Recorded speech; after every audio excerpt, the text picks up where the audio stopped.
ɲɛsi kumaɲɔgɔnya siraw dalatigɛli ma ka kɛɲɛ ni Ukraine jamana kɛlɛ ye.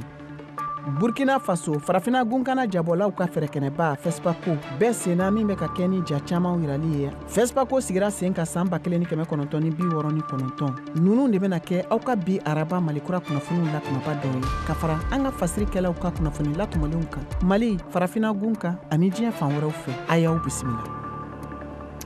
Ka segingana aw ma an ka foli b'aw ye, a y'aw bisimila. Ni ye VOA Bambara ka malikura kunnafoniw kɛnɛ sigilen ye ka bɔ studio 53 kɔnɔna la Washington DC. Jɛmukan bɛ ka lase aw ma Mariam Tarawele fɛ. An bɛ kunnafoniw kɔrɔtigɛ ni Ameriki jamana lahalayaw ye, bawo Ameriki jamana wasadenw minnu bɛ wele ko Chambre des représentants ye sariya kura dɔ sigi sen kan min hakilina baaraw tara kunun tarata ko cogo min na u bɛ se ka Ameriki ka san nafolo n'o bɛ wele ko budget baaraw sigi sen kan ka ɲɛsin Ameriki jamanatigi Donald Trump ka jamana fanga ma. Mohamed Touré, VOA Bambara tɔgɔ la.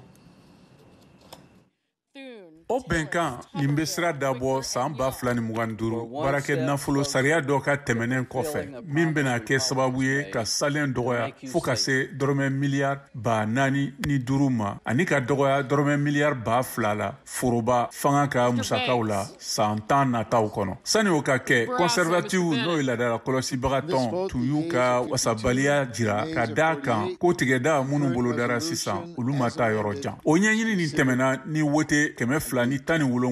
ka kɛɲɛ ni 215 ye. Républicain mɔgɔ kelen dɔrɔn de tun bɛ o la n'o ye conservateur wasaden Thomas Massi ye. A tun ye lasɔmi kɛ ko ale bɛna wote kɛ ka ɲɛsi o bɛnkan nin ma wa ko ale tɛna wuli ka bɔ o jɔyɔrɔ la. O fɛɛrɛ bɛɛ la belebele ye salen dɔgɔyali minnu kɛra Donald Trump ka fanga sarati fɔlɔ la minnu bɛ ban ɲina san laban na wa républicain b'a fɛ ka minnu janya walima k'u kɛ kuda ye ka kɛɲɛ ni san 2024 jateminɛw ye ka bɔ démocratie teri hakili jagabɔ jɛkulu la min tɔgɔ ye ko Centre pour le progrès de l'Amérique n'o ye Trump ka o tigɛda salenw la kɛ kuda ye. O bɛna kɛ sababu ye ka foroba fanga musaka kɛ dɔrɔmɛ miliyari 400 ye san kɔnɔ san 10 nataw kɔnɔ walasa ka musakaw kunbɛn. Républicain jamanaden kɔrɔsigiw y'u sinsin foroba dɛmɛ fɛrɛw tigɛlen kan i n'a fɔ Medicaid n'o ye kɛnɛyako assurance ye Ameriki mɔgɔ miliyɔn caman bolo minnu ka sɔrɔ man bon.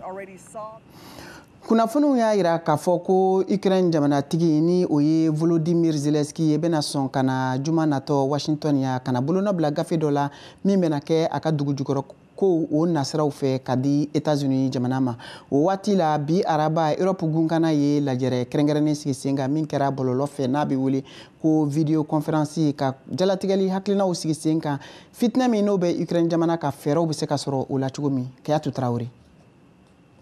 Tarata dɔn tile laban waatiw la Ukraine ɲɛmɔgɔba dɔ ye laseli kɛ AFP kunnafoni cakɛda ye ko Kiev sɔnna bɛnkan waleyaliw ma min bɛ l'Ameriki yamaruya ani Ukraine ka jɛ ka u ka dugujukɔrɔ nafolomafɛnw baara ɲɔgɔn fɛ. Awa ko Zelensky bɛna taa a bolonɔ bila bɛnkan na juma nataw la Washington. Я дуже хочу візит, тому що для мене важливе питання. N bɛ ka kɛnɛ nafamaba in sigili makɔnɔ ni barika ye. Nin ye ko daminɛ de ye fɔlɔ nimisa wasaba bɛna sɔrɔ min na a ɲa bɛna bɔ ani président Trump ka kumaɲɔgɔnyaw la Zelensky ka laseliw la kunnafonidilaw ma arabadon.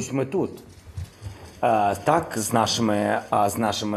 відносинами. Zelensky ye a yira k'a fɔ ko bɛnkan bɛ ka kɛ sɔrɔfɛn minnu kan bɛna fara ɲɔgɔn kan nafolo kun marayɔrɔba dɔ kɔnɔ Ukraine ani l'Ameriki fila bɛɛ lajɛlen bɛ se ka min lasɔrɔ ɲɔgɔn fɛ ko o sababu la dɛmɛ minnu dira Kiev ma Biden ka fanga fɛ tɛna kɛ juru ye Ukraine jamana kan na. N'a ma kɛ nin cogo ninnu na a tɛna kɛ hakɛlakɛɲɛw ye dɛ Zelensky ka fɔ la. A ye laseli kɛ fɛnɛ k'a fɔ ko a bɛna Donald Trump ɲininka ne ka sɔrɔ a ka fanga bɛna dansigi kɛ u ka dɛmɛw la ni Ukraine fanga bɛ se a kɔrɔ ka maramafɛnw san l'Ameriki fɛ halisa. Ukraine jigiba de bɛ bɛnkan nin kan ka yɛlɛmaba kɛ u ni Trump ka fanga cɛla minnu tun lagosira ka da kuma dɔw falenfalenninw kan Trump ani Zelensky fɛ. Kunun tarata Ameriki jamana ka lakana ministri n'o ye Peter Hegseth ye tamakɛ ka taa Amerikɛnw ka kasobon na min bɛ wele ko Guantanamo n'a filɛ nin ye Cuba o jamana kan. Jamanatigi Donald Trump tun ye laseliw kɛ k'a fɔ ko nin yɔrɔ kofɛlen min bɛna labila ka kɛ kasodenw ka marayɔrɔ ye sanko dunan minnu ni olu bɛ sɛbɛntanya la Ameriki jamana kɔnɔ yan n'o mɔgɔ hakɛ bɛ taa mɔgɔ 30 bɔɲɔngo la. Trump ka jamana fanga ye laseliw kɛ k'a fɔ ko fɛn min ye maaw ye février kalo nin waatiw la ko dunan joona mɔgɔ 100 ni mɔgɔ 70 ɲɔgɔn bɔɲɔgɔnko bɛ yen nɔ olu labilala ka taa nin yɔrɔ kofalen in na dɔw wɛrɛw bɛ yen minnu ni olu bɛɛ lajɛlen gɛnna ka taa Venezuela kunɲɔgɔn tɛmɛlen a y'a yira k'a fɔ ko fɛn min ye Guantanamo kasobon ye ko yɔrɔ min kɛrɛnkɛrɛnnen don k'a kɛ labilali yɔrɔ ye Ameriki jamana fɛ walasa ka se ka kasodenw lasago n'a bɛ Cuba jamana kan bɛna to Ameriki jamana ka finitigiw ka kasobonya la min hakilina baaraw sigira sen kan kabiri septembre kalo tile 11 san 2021 o waati la ka tɛmɛ ni kunnafoniw ye an bɛ taa République démocratique du Congo la duniya kiiritigɛsoba Cour pénale internationale ɲɛmɔgɔ Karim Khan ale sera yen kabiri ntɛnɛndon ka taa kumaɲɔgɔnya kɛ Kinshasa kɛrɛnkɛrɛnnenya la ka kɛɲɛ ni fitinɛ ye min bɛ u ka jamana kɔrɔnfɛn fanfɛla la o fitinɛ min ni o dara M23 finitigijɛkulu ka kɛlɛ kan ni u kɔkɔrɔma donnen don ni Rwanda jamana ka finitigi 4,000 ɲɔgɔn ye a yirala k'a fɔ ko nin sɛgɛsɛgɛli kunnafoni ninnu minnu bɛɛ lajɛlen dira fɛn min ye duniya kiiritigɛsoba ɲɛmɔgɔ ye y'a ka jɔrɔna yira kosɛbɛ ka kɛɲɛ ni fitinɛ ye min kunnafoniw bɛɛ lajɛlen farala ɲɔgɔn kan duniya keleya tɔnba Nations Unies ale ka bolofara fɛ min bɛ jateminɛliw la Kinshasa u ka jamana kɔnɔna a kɔrɔnfɛn fanfɛla la ka tɛmɛ ni an ka malikura kunnafoniw ye an bɛ taa Niger jamana kan bawo a yirala ko Niger jamana ye bɔlɔlɔsira min bɛ wele ko Starlink ni o ye Ameriki nafolobatigi Elon Musk ka bɔlɔlɔsira ye baaraw labila ni k'a sɔrɔli nɔgɔya sango maa minnu ni olu sigilen don u ka jamana kɔnɔna u togodayan fanfɛlaw la Kayatu Tarawele ale b'o kunnafoniw lase Novembre kalo la Niger fanga ye Starlink bɔlɔlɔ o lisansi baaraw yamaruyalu bila san 5 ɲɔgɔnna kɔnɔna la a yirala k'a fɔ ko a mago ka bon kosɛbɛ sigidaw kan minnu bɛ a ta olu kɔni y'a yira k'a fɔ ko a fanga ka dɔgɔ an nisɔndiyara kosɛbɛ fanga ka yamaruyaludiw la Starlink bɔlɔlɔ sira ninnu kan ne ka sɔrɔ bɛɛ tun bɛ se ka Starlink ta a tun bɛ connexion nɔgɔya kosɛbɛ jamana kɔnɔna la sabila connexion bɛ sɔrɔ a kan 100%.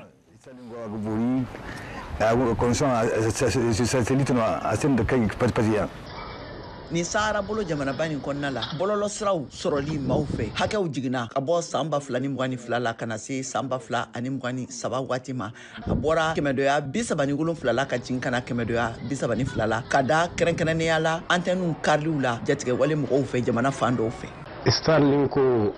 zade iro irtintin goida kada connexion ko gɛlɛyaw kan fanga ye yamaruya di ko ka baara kɛ ni Starlink ye mɔgɔw bɛ an wele fo burusu kɔnɔ ko u mago bɛ a la dingo connecté da askai ba kaina a sɔngɔ ka nɔgɔn caman bolo a minɛnw bɛ bɔ Nigeria u bɛ don waati dɔw fɛnɛ na yuruku siraw fɛ pour un particulier la V2 ne bɛ jate mɔgɔw fɛ a bɛ mɔgɔ minnu bolo V2 min fanga bɛ taa 200 mégabits la seconde kelen kɔnɔna la de bɛ ne bolo jɔn bɛ se k'o ɲɔgɔnna di mɔgɔ ma Nigeria nɔ miliyɔn joli la ne bɛ 5,000 ka taa se fo 6,000 CFA la sara kalo kɔnɔ 25 000 par mois farafina jamana 15 ɲɔgɔnna ye bolonɔbila kɛ bɛnkan la min bɛ Starlink diliw yamaruya u ka jamanaw kan a bɛ se ka marcher ni groupe électrogène mobile batteriw ani énergie solaire ninnu bɛɛ lajɛlen ye sisan an bɛna don an ka jamukan tako filanan hukumu kan na o kosɔn an b'a ɲini aw fɛ aw ka to an ka radio fiɲɛsiraw ni jabaraniso kan aw k'an bɛɛ sɔnni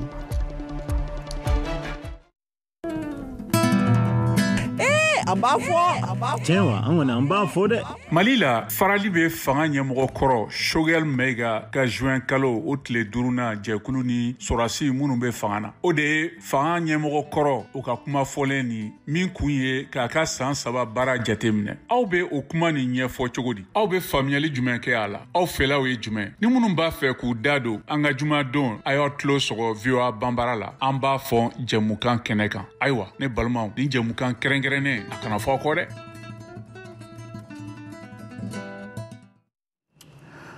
n balimaw an ka foli b'aw ye hali bi an b'a da aw tulo kan k'a fɔ aw bɛ ka VOA banbara ka malikura kunnafoniw lamɛn ka bɔ studio 53nan na an ka jɛmukan tako filanan an bɛ tɛmɛ n'o ye ka taa farafina gun kan Burkina Faso maa 3 olu ɲangira ni k'u bila u si dankaso la ka sabu kɛ dankarili wale ye min kɛra marisi kalo san 2028 waatiw ni a kɛra Wagadugu dugu kɔnɔna la u ka finitigiw ka dagayɔrɔ dɔ kɛrɛfɛla la ani ka fara faransikaw ka lasigidenso kan a dankarili kɛra sababu ye ka mɔgɔ 8 ɲɔgɔn ni bɔnɛ mɔgɔ 58 olu jogina a waleya in senfɛ Burkina Faso faba kɔnɔ. George Atino ale b'o kunnafoniw lase. maa 8 minnu tun jalakilen bɛ olu cɛma 3 olu ɲangira ni si kaso ye wa olu yɛrɛ jara n'a ye k'a fɔ k'olu sen tun bɛ jatigɛ wale binganiw na ani fana ko tun ye jatigɛ wale kulu tɔnden ye.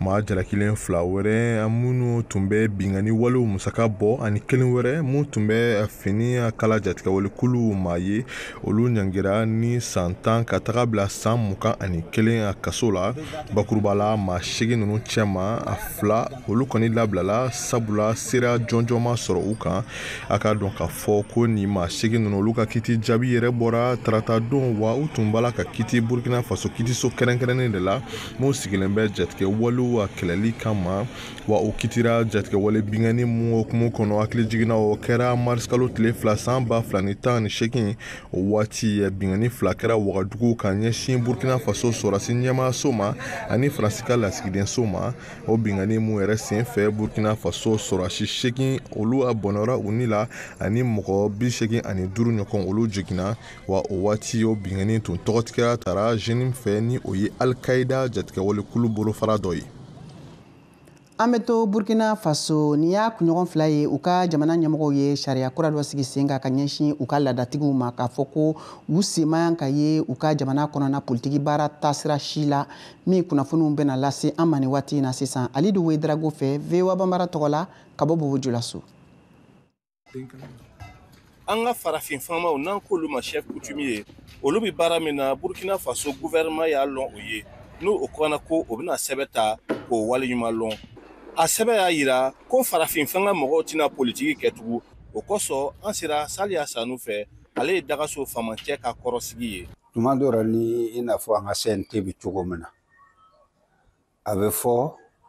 ko farafin famaw ka mɔgɔ di ni ko ka gbɛn lɔ yɔrɔ min na anw kan ka sigi ka kuma k'a ye mɔgɔ min bɛ se ka anw mako ɲa an b'o di nka an ye mun ye o kɔnɔna na n'o taara fɔ min ye o b'a denkɛ le minɛ k'a di o ye politiki yɛrɛ faamaya don politiki ra o yɔrɔ la a kɛra namara ye faama yɛrɛ kɛra namaratɔ ye o yɔrɔ la o ka farafin famaw dabɔ politiki ra. Ale sɛbɛn bolo nin fana b'a yira ko farafin fanga tigiya ko sara taara Saliya wula fɛ o ka kan kosɛbɛ ale yɛrɛ fɛ farafin famaw o ye tiɲɛni caman don fanga ra. Parce que anw yɛrɛ ka baara bɛ yɔrɔ min na anw b'a kɛra sara yɛrɛ taara parce que a kɛra komi an bɛ nana an ka baara de kɛ baara min tɛ kalifa ni bɛ anw ma an bɛ nana o le kɛ ni mɔgɔ nana ka na o ka ko sara aw lo kan k'a ɲɛnabɔ mais i bɛ taa faama dɔw fɛ a mɔgɔ 2 le ko b'a aw ni ɲɔgɔn cɛ dɔ bɛ kɔn ka taa ka denw filɛ ka wari don olu bolo n'o ye wari nin mina ka na mun ye wari d'u ma n'o nana o bɛ kuma d'u ma n'o ye kuma fɔ ka ban e ni min nana o bɛ ban ka kuma d'u ma kuma tɛ d'a ma o bɛ tila ka kuma ta k'a di mun ye wari d'u ma ka fanga ta k'a dun u ka kuma na ka sɔrɔ tiɲɛ taara. Zakariya Sanu bɛ bɔ Julasoba ni bɔbɔw ka famanba bi o yɔrɔ la le ale kɔni fɛ gouvernement tun kan ka fɛɛrɛ tigɛ fama ninnu kana to ten. Parce que farafin fama a tɛ baara kɛ a sigilen kiti tigɛ dɔ la foroko musoko kɛlɛ olu a ɲɔgɔnnaw o ka to o filɛ ka dɔɔni d'u ma pour que o yɛrɛ ka to ka balo parce que courant b'o fɛ yen o denbayaw balo farafin fama caman bɛ yen ni dunan barara ka jigin de ni a ti mɔgɔ lɔn ko dɔ y'a sɔrɔ ni an bɛ taa farafin famaw lo kama an bɛ taa bila olu fɛ donc ni olu ti sarara o bɛna kɛ ka bi dɔ la vie gɛlɛyara. Ahmed Zerbo ye kibaruya jɛnsɛnla ye ale fɛ farafin fama ninnu o lɔyɔrɔ ka bon nka politiciens tun y'o tiɲɛ. Politiciens olu nana o nin don k'o na ka ko nin bɛɛ can régime dɔ tɛmɛna o bɛ dugutigi to yen ka taa dugutigi wɛrɛ sigi a kɔrɔ a nana kɛ ko gɛlɛman ye dugu caman na ni o sera ka chef coutumier ninnu to o yɔrɔ la o b'u ka baara kɛ normal o m'u sen don o m'u nin don u ka ko ra je pense que o bɛ se k'u ka baara kɛ ɲɛnama mais pour que u ka se ka baara kɛ fana kɛ fo gouvernement ka bamba ka fen ɲini ka di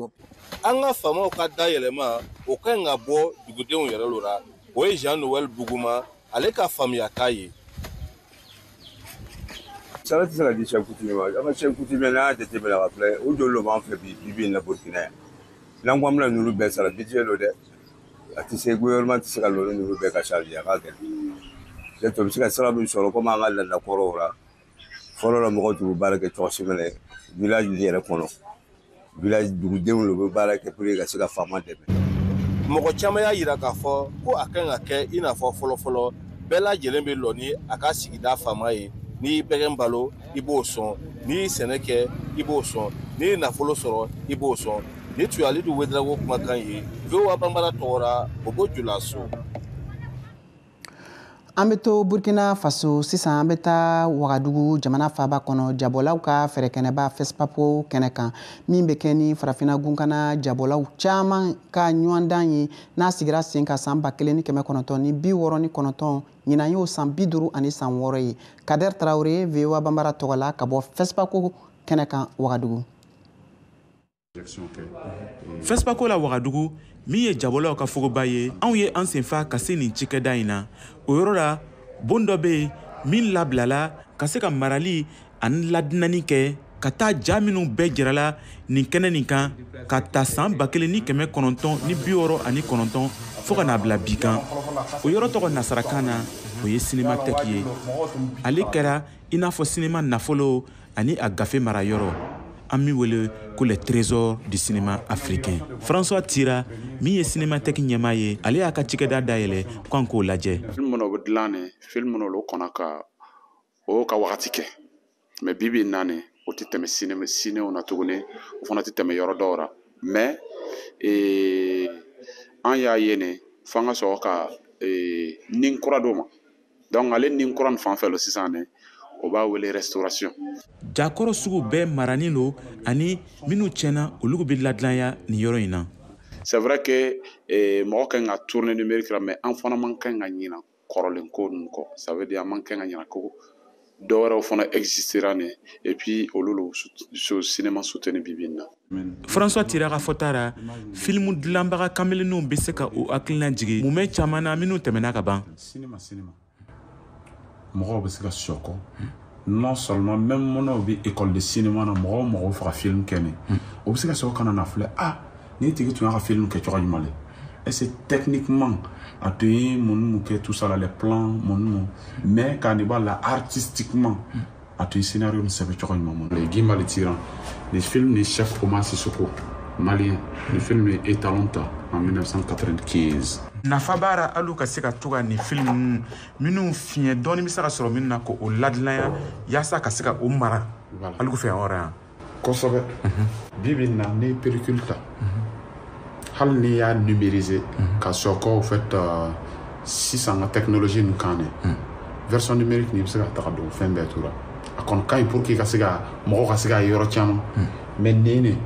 a bɛ se ka san 500 bɔ foyi tɛ k'a la. Oui, n'a kon conservation cogo ɲɛna mais n'a ma conserver ka ɲɛ n'a commencé a bɛ vinaigre kasa bɔra ten a fana bɛ se ka dilan dɔɔni kɔ a bɛ se ka entretenir. FESPACO ka Cinémathèque jamara yɔrɔ o dɛmɛ bɔra faragwera jamanaw fɛ minnu bɛ Union européenne kɔnɔ o kosɔn o ko olu b'a yala farafinna jabɔlaw fɛ minnu ye jakɔrɔ bɔ ni o bɛ se ka o bila ka na Wagadugu yaasa marako ɲanama ka se ka kɛ o ja ninnu na. Nin tun ye Kader Traoré kumakan ye ka bɔ Wagadugu Burkina Faso. Ka tɛmɛ ni an ka kunnafoniw ye sisan an bɛ kɛnɛ labila Saka Traoré ale bɛna ka farikolo ɲɛnajɛ kunnafoniw lase Saka i n'u la. Madame Traoré i n'u la. Ayiwa mun bɛ palan kɔnɔ bi bisimila. Palan kɔnɔna falen don i n'a fɔ a bɛ deli ka fa cogoya min na ka bɛɛ lajɛlen fo kɛnɛ in kan c'est dans 30 ans ani basket santé Thielu an bɛna kuma o de kan bi. An b'a daminɛ ni c'est dans 30 ans ye muso kunda CAN Coupe d'Afrique des Nations musolakaw ta muso kɔrɔbalenw o 2006 éliminatoire ɲɛ bɛ ɲɔgɔndanw tako fɔlɔ o tagalen n'u kɔsegin ɲɔgɔndanw de bɛ senna farafinnabu kan sisan kunun min ye Mali musolakaw ye olu kɔni tɛmɛna ka taa deuxième tour la ka da kan o ye se sɔrɔ Thielu 4 Gabon taw kan Thielu 1 o ɲɔgɔndan tana Bamako yan stade Université Marty la Mali a tɛmɛna ka taa deuxième tour la n y'a fɔ cogoya min na ka da kan tagali la Gabonkaw fɛ yen alamisa tɛmɛnen Gabon bina kanankolo Mali ɲɛkɔrɔ tigi wɔɔrɔ Mali ni Cap Vert ni Guinée o seba de bɛ ɲɔgɔn sɔrɔ deuxième tour la an bɛ t'o kɛnɛ kan ka kuma Burkina Faso kan ale bɛ ka Burundi bisimila Bamako yan stade Université Marty la mi-temps kɔni kun cɛra ni Burkina ka sebaaya ye fɔlɔ kilo 2 Burundi kanankolo tagali la kunna sini Burkina Faso ale ye se sɔrɔ Burundi kan Burkina Faso kilo 1 Burundi kanankolo ɲɔgɔndan ma ban fɔlɔ sɔɔni a bɛna kun cɛ an bɛ to kan wɛrɛ kɛnɛ kan ka na dɔ wɛrɛ kɛnɛ kan ka na kuma cɛmaninw kan olu ka kan U17 n'u sima tɛmɛ san 17 kan o labɛnniw bɛ sen na Burkina Faso ni Mali u ye badenya ɲɔgɔndan 2 tan Bamako yan sibiri tɛmɛnen ani ntɛnɛn tɛmɛnen fɔlɔ la se kɛra Burkina ta ye celu 2 Mali kanankolo filanan na a kɛra Filani-bin ye celu kelen fan fila bɛ fɛ an ye an ka kuma barani ɲɛsin Mali farikolo ɲɛnajɛ kunnafoni dilandon ma a tɔgɔ Djekardia Berté a y'a yira ko ni ɲɔgɔndan ninnu b'a to Mali sirantolantanaw min ye Adama Jefla Diallo de karamɔgɔ a ka cɛdenw u ka sugu sen sɔrɔ yanni ɲɔgɔndan in cɛ min bɛ daminɛ mars kalo nata tile 30 ka kun cɛ avril kalo nata tile 19 Marocains fi an ka Djekardia Berté lamɛn farikolo ɲɛnajɛ kunnafoni dila Bamako. Bien ale ti ko ba sabula dolancila minnu bɛ yen nɔ fɔlɔ ni olu tɛ a bolo o ye adamana majɛ mais minnu fana bɛ yen nɔ nin b'a to olu bɛ commencer k'u sen ta cogo dɔn wa nin fana b'a to je fila a bɛ jateminɛ kɛ sabula ni Burkina ka dolanci fila lajɛ donc u bɛ bloc médian kɛ donc nin bɛna kɛ sababu ye Mali ale bɛ jateminɛw fana kɛ sisan an kan ka fɛɛrɛ jumɛnw de kɛ walasa n'an ni dolanci tɔn bɛnna min fana bɛ nin sur le jeu kelen ale bila sen kan an ka se k'an yɛrɛ bɔ cogoya min na o de y'a to match fɔlɔ Mali bɛ ci fila ni bin a bɛ ci fila ale ni Kanankolo donc kununko match a b'o kunasini match plutôt a b'o kɛ fila ni bin fu kelen ale ni kelen donc o bɛɛ ye amélioration ye ka taga Mali ale ka cadre kɔnɔna na sabula erreur minnu y'o sɔrɔ match fɔlɔ la donc u y'a essayer k'olu corriger donc n'an continuera o sira fɛ ka se ka match amicaux wɛrɛw kɛ yanni tournoi yɛrɛ don cɛ a bɛ nafaba lase Mali ma walasa ka se k'a lajɛ équipe bɛ se ka tactique minnu bila sen kan k'olu jateminɛ wulikajɔw bɛ ka kɛ walasa ka se ka stage bloqué kɛ Arabie Saoudite kaw fɛ yen nɔ wala ɲininiw fana bɛ ka se ka kɛ hali Gambie ninnu ni jamana wɛrɛw olu tɔgɔ bɛ ka fɔ walasa ka se ka badenya dolanciw kɛ donc je fila ka ɲɛfɔliw senfɛ donc a bɛna se ka dolancilaw olu sɔrɔ walasa ka se ka olu kulo ninnu olu la ɲɛnamaya cogoya min na walasa labɛnw bɛ sigi sen kan ka se ka Maroc ale kunbɛn cogoya min na donc n'a sera ka dolancila ninnu sɔrɔ an bɛ a jigiya k'a fɔ Mali ale ye ɲɛ min yira tournoi zonal IFOA la n'a kɛra jɔyɔrɔ filanan ye an bɛ se k'a fɔ o jɔyɔrɔ o bɛ se ka sabati o bɛ se ka sɔrɔ kulon ale yɛrɛ kɛnɛ kan. Ni tun ye Djekardia Berté farikolo ɲɛnajɛ kunnafoni dila don Bamako yan a tun bɛ ka kuma min ye Burkina Faso ale ni Mali Burkina Faso u siranturanturan denmisɛnninw cɛmaninw minnu si ma tɛmɛ san 17 kan olu ka badenya ɲɔgɔndan 2 minnu sera Bamako yan ni fɔlɔ kɛra se kɛra Burkina ta ye celu 2 Mali Kanankolo filanan n'o ye kɔsegin ye Filani-bin celu 1 fan fila bɛ fɛ an bɛ to siranturantan na n y'a fɔ cogoya min na ka kuma basket sanfɛ celu kan o ɲɔgɔndan belebele min bɛ Afro basket ba fɛn ŋɔni 5 kofɔ n'o ye cɛ kɔrɔbalenw ta ye a ɲanta ba fɛn ŋɔni 5 o bɛ tan Angola jamana kan o éliminatoire kɔni kun cɛra dɔgɔkun tɛmɛnen na juma tɛmɛnen n'o ye février kalo tile 21 ka taa bila kare tɛmɛnen février kalo tile 23 Mali cɛ kɔrɔbalenw tun bɛ kɛnɛ kan Alaji Diko degeli karamɔgɔ Alaji Diko ka cɛdenw u tun taara Maroc ka t'o de yɔrɔ ta troisième fenêtre a n'a laban FIBA o kɛnɛ kan n'o ye éliminatoire ye min bɛ Angola ko fɔ Afro basket nka alhamdulillah Mali kɔni qualifiera ka taa o kɛnɛ kan i n'a fɔ jamana wɛrɛw qualifiera cogoya min na Mali ka groupe n'o tun ye groupe A ye Mali Maroc ani Sudan du Sud fo ka taa se RD Congo ma olu tun b'a kɛnɛ kan ɲɔgɔndan o tanna ɲɔgɔndan fila la Mali ye se sɔrɔ ɲɔgɔndan kelen na Mali binna min kɛra Sudan du Sud ye Mali ye se sɔrɔ kan hakilinajigi la Mali ye kuru 75 sɔrɔ Sudan du Sud o kɛra kuru 72 ye min ye RD Congo ale ye se sɔrɔ Mali kan RD Congo kuru 75 Mali kuru 79 laban o kɛra Maroc ɲɛkɔrɔ Mali ye se sɔrɔ Maroc kan Maroc kuru 66 Mali kuru 80 min ye degeli karamɔgɔ Alaji Diko a kɔni min sudara kosɛbɛ ka da kan yala ka taa conférence de presse n'o ye ka kunnafonidilaw wele u ka ɲɛfɔli k'u ɲɛna ka se ka lisi basket tana mɔgɔ 12 minnu sugandira ka na o tɔgɔ fɔ kunnafonidilaw ɲɛna Alaji Diko tun y'a jira ko ale ka laɲini n'a ka cɛdenw ka taa Maroc kɛnɛ kan ka taa sebaya ɲini walasa u segimatɔla u ka se ka qualifier ka taa Angola kɛnɛ kan n'o ye Afro basket ye basket bɛɛ b'o dɔn kosɛbɛ Mali la ka da kan farafinɛbu yɛrɛ kasa kɛ Mali ye jɔnjɔn caman ta min ye cɛ kɔrɔbalenw ye u kɔni ka gɛlɛn u gɛlɛnna kosɛbɛ nka don nataw la ni Ala sɔnna ma baara bɛ ka kɛ o siratigɛ la walasa min ye ɲina Afro basket ba fɛn 5 ye Mali kalkando Mali nyembo kalkando Mali basket fédération kalkando kata se basket sanoma kaska jonjon ta kabo Angola kaufe imato musumanu ali temanu betu ba minke san wala ba san fla kanen jonjon Mali la ni te korbalo we frakasse ka duta chaman takana Mali la bi ame bitajo ya Mariam Traoré ka fulla se bela dilema ka foko alaka arabawara irana Chaka Traoré an ka foli b'i ye dan tɛ foli min na k'a lase aw ma k'a fɔ nin de bɛna dansigi aw ka bi Malikura la nka yan'an ka fara ɲɔgɔn na k'a lase aw ma bi bakuruba la an ka kunnafoniw tun bɛ min kan o ye Amérique jamana ka chambre des représentants olu ye jalatigɛli min sigi sen kan arabadon taratadon walasa ka se ka Amérique ka san nafolo budget baaraw tɛmɛ ka fara o fɛnɛ kan fɛn min ye Starlink bɔlɔlɔsira ye n'o ye Amérique magobatigi Elon Musk ta ye bɛɛ ka se ka san sɔrɔ Niger jamana kan min bɛ ka kɛ nafabɔsiraba ye o kɔfɛ an taara Wagadugu Fespaco kɛnɛ kan n'o ye farafina gunkana jabɔlaw olu ka fɛrɛkɛnɛba kɛnɛ ye min sigira sen kan ɲinan y'o san 50 ani san 6 ye ka fara ninnu de kan an ye kunnafoni min sɔrɔ k'a lase aw ma o de tun ye nin ye aw ni ce aw ka kulomajɔ la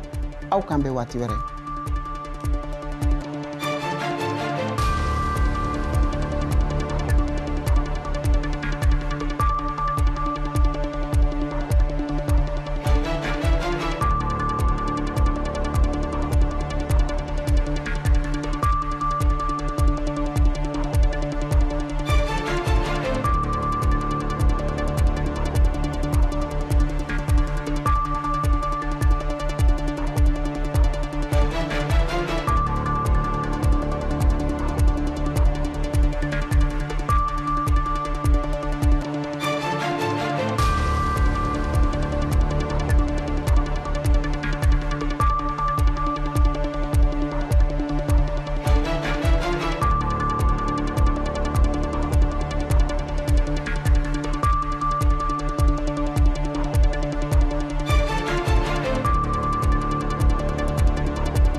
Mali la farali bɛ fanga ɲɛmɔgɔ kɔrɔ Choguel Maïga ka juin kalo o tile 5nan jɛkulu ni sɔrɔdasi minnu bɛ fanga na o de ye fanga ɲɛmɔgɔ kɔrɔ o ka kuma fɔlen ni min kun ye k'a ka san 3 baara jate minɛ aw bɛ o kuma nin ɲɛfɔ cogo di aw bɛ faamuyali jumɛn kɛ a la aw fɛlaw ye jumɛn ni minnu b'a fɛ k'u da don an ka jumadon a y'aw tulo sɔgɔ VOA Banbara la an b'a fɔ jɛmukan kɛnɛ kan ayiwa ne balimaw ni jɛmukan kɛrɛnkɛrɛnnen a kana fɔ kɔ dɛ. K'i abonné VOA Banbara WhatsApp la wasa kunnafoni fosi kana fɔ i kɔ o ka nɔgɔn kojugu i ka WhatsApp kɔnɔna la i bɛ taa statut lajɛyɔrɔ la yen i b'a sɛbɛn VOA Banbara i b'an ka chaîne ye a kɛrɛfɛ i b'a sɛbɛnnen ko suivre i bɛ i tɛgɛ digi o kan o la fosi tɛ fɔ i kɔ ni ko seko ni dɔnko n'i ma se dɔgɔnɔ jamana i bɛ se ka kunnafoni sɔrɔ ka bɔ Mali la La Guinée ani Burkina Faso